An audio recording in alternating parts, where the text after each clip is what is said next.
Baik pemirsa, kita kembali di Berita Islami masa kini. Ustadz, nikah itu bisa menjadi wajib kapan, jadi sunnah kapan, dan jadi haram itu kapan, Ustadz? Bisa dijelaskan, Ustadz?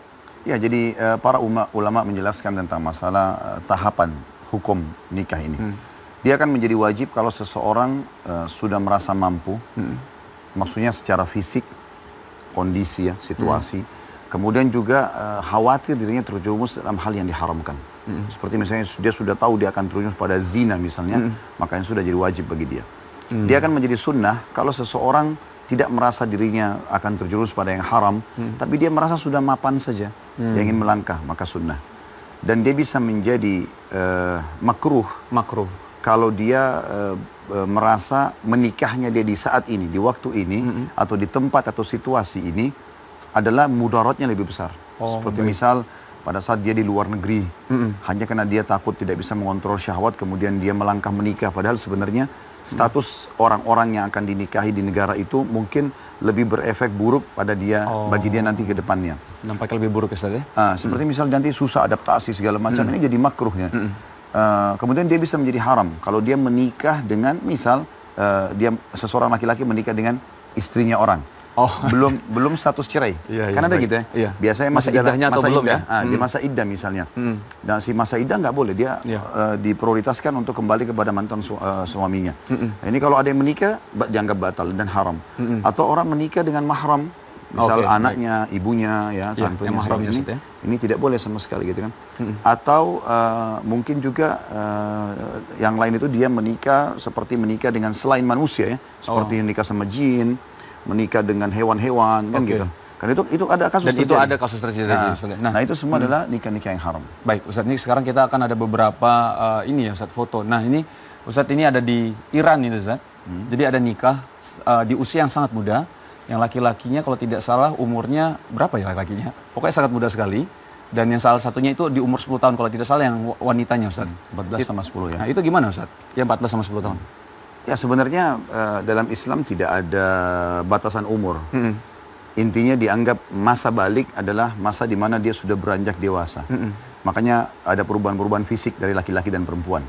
Baik laki-laki itu mungkin tumbuhnya kumis, rongga suara ya, suara membesar dan postur tubuh juga membesar. Perempuan juga begitu, payudara dan seterusnya. Ini ada perubahan dan ini menandakan mereka sudah meranjak ke tangga siap untuk menjadi tanda kutip pabrik manusia di sini. Artinya menikah tuh mereka menikah nanti akhirnya berkembang biaklah manusia dari rumah tangga itu kan. Tetapi masalah kasus begitu balik menikah ini belum pernah ada statement ulama yang mengatakan itu dianjurkan atau dibolehkan. Tapi tidak ada juga yang mengharamkannya gitu ya. Karena kondisional dan situasi. Misal ada orang mungkin umurnya 17 tahun tapi dia sangat dewasa mungkin. Atau 15 tahun mungkin sangat dewasa gitu kan. Tapi idealnya tentu dia menikah dengan kondisi dia sudah siap dan mapan. Dan siap di sini dan mapan dalam arti kata secara fisik. Karena fisik, ya? Finansial atau secara ekonomi itu dia bisa mendapatkannya dengan cara dia melakukan kerja dan setelah itu. Baik Ustadz, ini selain itu kita ada juga, nah ini menarik Ustadz, tadi kan Antum sempat mengatakan haram hukumnya ketika menikah dengan yang bukan manusia gitu. Ini menikah sama seloyang pizza nih Ustadz. Karena apa tuh? Takut dikhianati. Pria Rusia ini menikahi seloyang pizza. Nah, ini... Dan mungkin karena enak sekali pizzanya Ustaz. Atau gimana? Ya, saya tidak tahu ini dia akad nikah sama siapa nih. Kalau akad nikah sama pizza itu habis itu dimakan gitu.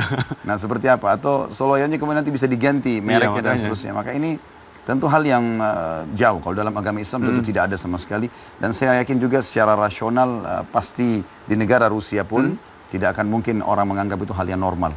Nah, jadi ini hal yang tidak normal ya Ustaz ya? Ya, sama sekali. Pastilah ya.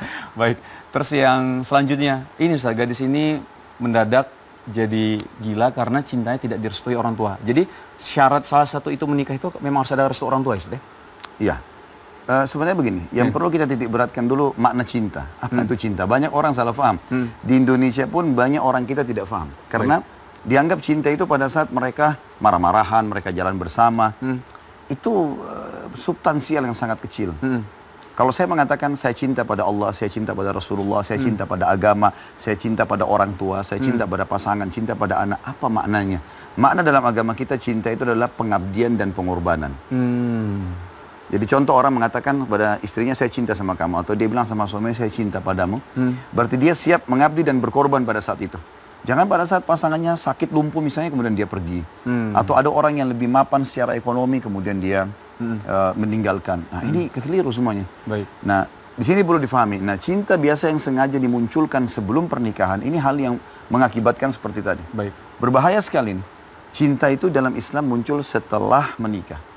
Jadi kalau pacaran kita katakan boleh setelah menikah. Sebelum menikah jangan. Karena pacaran itu akan sangat sama sekali dengan berzina. Baik Ustaz. Cinta dilahirkan setelah menikah Ustaz ya. Baik Ustaz. Kita break lagi Ustaz ya. Ya. Baik saudaraku jangan kemana-mana karena kami akan kembali setelah yang satu ini. Tetap di Berita Islami Masa Kini.